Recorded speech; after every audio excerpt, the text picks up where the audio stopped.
Welcome to La Vida Rosa. I'm your host Pinky, and today we're going to be talking about Love is Blind episode 11. If you'd like to see more, then just stay tuned, like, comment, and subscribe. And without further ado, let's get into this video. This is the wedding episode, y'all.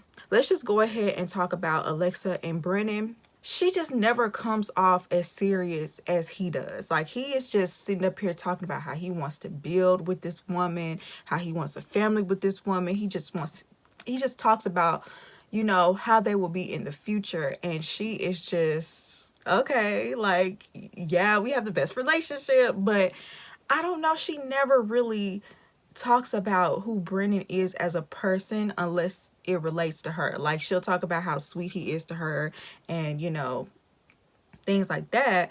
But I don't know. I never hear her really talk about how much she cares about him. She's just very aloof to me when it comes to him. Her dad is handsome. Oh my goodness. Why did I just not notice her dad was handsome on this episode? Dad's fine. You know what I'm saying? He cried and, you know, that's his little girl. She looked amazing in her wedding dress. Like, visually, it was gorgeous. You know, he embraces her Jewish faith. And so that's nice that he, you know, that they can combine cultures like that. And, you know, they included, what is that, the yarmulke, and he broke the bottle. Everything went amazing. We knew both of them would say yes. None of that is a shock. But will they last long term? I don't know. Maybe if Brennon continues to be passive and do whatever it is Alexis wants him to do.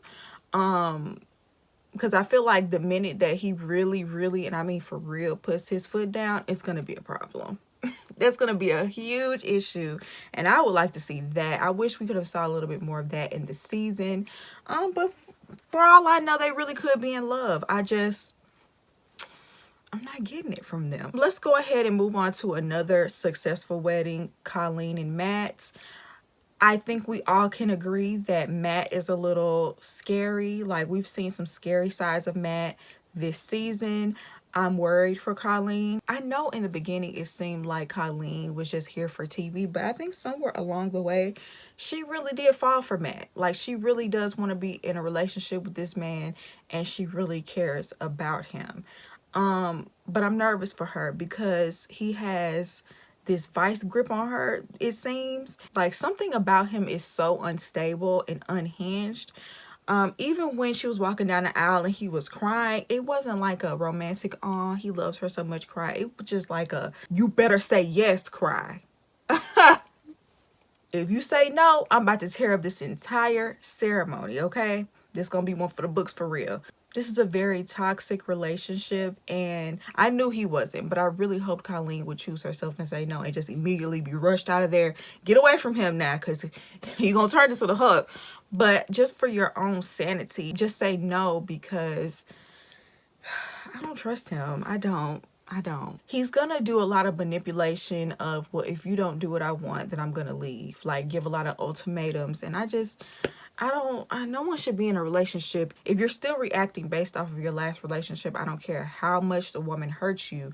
You are not healed, and you should not be with anyone else placing that trauma on someone else. It's just not fair. Okay, let's talk about Cole and Zanab.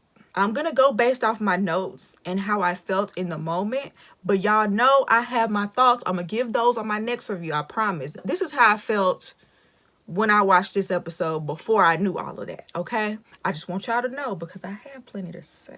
I do still have compassion for Zanab for losing her parents, both of her parents, before she was 18, before she was really an adult, before her brain was fully formed. Like, there's so much you miss out on from not having your parents there. Thank God that she has her stepmother, who isn't her biological mother, but at least she has someone that she can call on when she needs them. So we get to their wedding reception. I think that everybody watching had a feeling that either Zanab or Cole would say no, just based off how much they argue. Like, they just really never had a connection to me, like a romantic connection. It was always something with them. And so it doesn't shock me that one of them would say no. When Zanab started giving her speech as to why she was going to say yes or no, I knew right then and there she was going to say no, because it had no love in it. It had no love in it. It was a sucker punch. because it came out of nowhere. Like, the way she's been talking about Cole has been, even though we've seen them argue and we've seen her be condescending to Cole and treat him like a child this whole time, her actions showed that, but then her words would say, but I love you, you're so sweet, you're a good man, this and that. Her actions never matched her words. In a way, this was a real sucker punch because she never spoke to Cole this way. And it just came off completely vindictive because you've been buttering him up this entire time. You've been talking about how much you love him, and no matter what, you wanted to be with him, you wanted to make it work, and you felt the love and all that, you know, all the stuff you felt in the pods.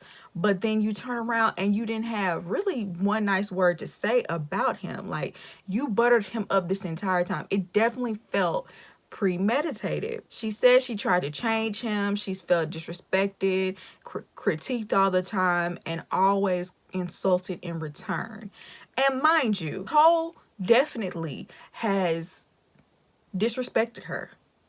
When he had that conversation with Colleen and basically told Colleen that she was more of his type, and that in the real world, you know, that's who he would approach at the bar. When he gave Colleen a 10 and gave his own fiance a 9 out of 10, that was an issue. And yes, he's been very sarcastic about these things. I don't feel like he truly wanted to take ownership a lot of times, but I don't think at the end of the day he was being malicious. I think he was just being goofy and stupid and not realizing how his actions could affect someone else's feelings, whereas someone who was purposefully trying to tear somebody's self-esteem down. I've always felt like, Zanab, you already had a self-esteem issue because you're sitting up here comparing yourself to Colleen. Even if the man likes her or thinks she looks better than you, that shouldn't matter. You should know how good you look. For her to say he's shattered her self-confidence, I just feel like you didn't have a lot of self-confidence in the first place and you're kind of projecting. Then you say all of that and then you tell him he's a good man. See, your messages never align. That's why he asked you if you was bipolar, because that don't make any sense. That didn't align. If he's doing all this stuff to bash you, but he's a good man, yeah, that was foreshadowing. But what's even more crazy is when she gave this speech, everybody on her side stood up and clapped. Like, gave a full-on round of applause. I can't even lie. I laughed. I thought that was hilarious. I couldn't believe it. Like, she must have told them. She had to have told them she was going to do this. Or she had to have told them, you know, that he was this terrible man. Because why would you stand up? Like, if anything, you would be shocked. Usually when people give speeches like this or say no on this day, everybody in the crowd looks shocked. So for them to stand up and cheer, girl, you had to have been bashing him to them. You had to. You can't tell me she didn't. Cole was completely caught off guard. Like, real talk. Like, he was definitely sideswiped. He could not believe what was happening, and like, he was in complete shock. Everybody on her side stormed. He seemed like he was genuinely, he did not understand, like because it's not like she just said no, we're just not compatible. She like tore his character down on her way out, and so she completely played him. And to me, what really stood out is that her stepmother came in and consoled Cole. That spoke volumes to me. That says the mama know a little bit more about Zanab than we do, because she definitely came. Because if he treated her that bad, why would she come in and console Cole? If anything, it would have made more sense if Cole would have said no, because he was the one to always bring up their issues, and she would always downplay them. Like, no, they're not that bad that we can't stick it out. You know what I'm saying? He would be the one to be like, look, like, we having real issues. And no matter what, she would always go back to love and how much she cared about him and how much that didn't matter. So, you know, at the time, I thought she was being delusional, but it turns out that was her master plan the entire time. She planned to do this the entire time, and you cannot tell me any different. So, yes, he was a goofy, definitely. Definitely. He was very immature and prepubescent with the way he dealt with her. Not denying that at all. But I just cannot believe that he did it in a malicious way to where he truly was trying to tear down her self-esteem. I don't believe that. If anything, Bartise deserves this sort of smoke, and we're going to get to him. If anything, he's the one that deserves all this smoke, this big grand gesture. You know what I'm saying? I don't think Cole did. And so it's not her saying no to him either. It's just how she did it.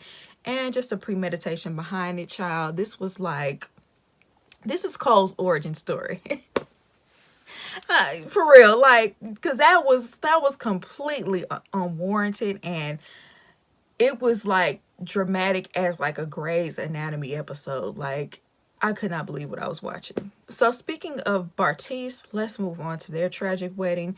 When we pick up from the cliffhanger, he looked her dead in her eyes like a psycho and told her, "I don't." And low key, it's almost like he was trying to keep a smirk off of his face. I really feel like for whatever reason he wants to twist the knife on Nancy. What did Nancy do to him? I don't know, but it just seems like he really, really wants to hurt her, because he was looking in her eyes while she was literally squirming in pain and hurt and embarrassment of this happening in front of everyone. And then he was like, well, do you want to talk about it here? Or why would I want to talk about it in front of... Girl, Nancy, if you would have popped him dead in his face, nobody would have blamed you. If you want to curse him out, if you want to go off on him, I don't think anybody would have blamed him, because it's not, once again, just like Zanab, it's not what you said, because you're not a good person. And if you know you're not a good person, don't harm someone that didn't do anything wrong. And if you want to say no, fine, because that would be good for Nancy in the long run. But it's just like you're just trying to hurt her. I wasn't mad at her family getting upset and jumping up, and her mom being mad, and her brother coming out. I was not mad about that at all. The mama was not having it. She immediately ran after her daughter to go find her. Bartise's dad had his head hanging in shame. He was so ashamed of what his son did. He was literally crying, because what Bartise did was so nasty. So her mom and her friends ran out to Nancy to try to console her. But the way that Bartise broke through them and said, watch out, trying to get to her, there's so many times that Bartise deserved to get knocked upside his head. He would have caught an elbow before he knew it, child. Don't break through me after you hurt my best friend's feelings in front of everyone. No, sir. So even when he drug her away, the mom ran up. And I did not like the way Nancy was shooing her mom away this whole time. The way she was shooing her brother and family away. I did not like the way she was doing that. They were just trying to get... They deserve to get a few licks in, to be honest. Like, you're not gonna do it. You might as well let them do it. The mom and the brother, they're having this conversation. The mom was like, you were right. He was like, I don't want to be right. I wish I wasn't right. I wish I wasn't right. And you could feel the sincerity in everybody on her side. You could feel the mom, you could feel the brother, especially. The brother was just so hurt, because he knew that man was not good for his sister. It did kind of feel like a telenovela, I ain't gonna lie, but it's just real. Like, that was like real raw emotions. You could tell none of this was fake. Okay, they just passionate people, and I understood where they was coming from. Meanwhile, Bartise is over to the side, borderline barking on her, telling her how they're not compatible. He's not being compassionate whatsoever. Like, after breaking this woman's heart, the least you could do is accept whatever feelings she wants to express from you, and take accountability for how you're treating her right now and how you're catching her off guard. That's the least you could do. So the mom wasn't having it. Once again, she came back, rolled up on him, told her he is not ready for the woman that you are. Okay, trying to speak life into his daughter. He is not prepared to receive you. Bartise could only say, like, it's between us, when the family got involved. It's between us. The brother walked up, was like, why would you bring us here if you knew you were just gonna say no? Why would you do something like that? Like, he was going off. He was like, that ain't no man, that's a punk. Like, he was straight up. I think he was ready to box whenever. If Bartise was ready, he was ready. Okay, he does owe an explanation, because you did bring this family here. You brought them into this. You talked with them. You promised them you was gonna love their daughter. You do owe them an explanation. You really do. And Nancy was getting on my nerves, scolding her family. You're not even going off on Bartise, but you're going off on your family. That was bothering me, because it was giving big pick me energy. Okay, he doesn't owe you anything. Back off. Like, I couldn't believe she was talking to her mama and brother like that, and they was just trying to stick up for her. Because he's been disrespectful to you this entire time. You allowed it. He said he wasn't attracted to you. He talked to you any kind of way. He gave you the cold shoulder. and you going off on your family, the people that actually love you. I could not believe that. So she had the nerve to storm off with him.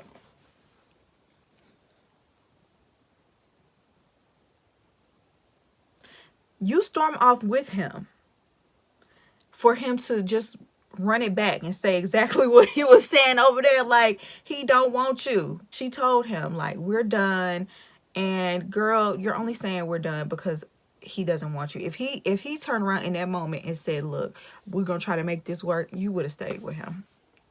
You would have stayed with him. But you know he didn't want you, and you still lapping up after everything this man said, even after everything he showed you. You're this successful woman. You're this woman who doesn't need him. You could find somebody way better than Bartise. Any little drop of attention, you acted like this man was just your Prince Charming, okay? And it blew up in your face. You really should have looked at all those red flags and took them seriously, because I feel like you didn't at the end of the day. I'm gonna need for you to have more confidence in yourself to know that you deserve better. Period. But y'all let me know what y'all think down below. Do you agree with me? Do you not agree with me? I would love to hear your opinion. And I hope you enjoyed this video. I'll see you in my next one. Peace.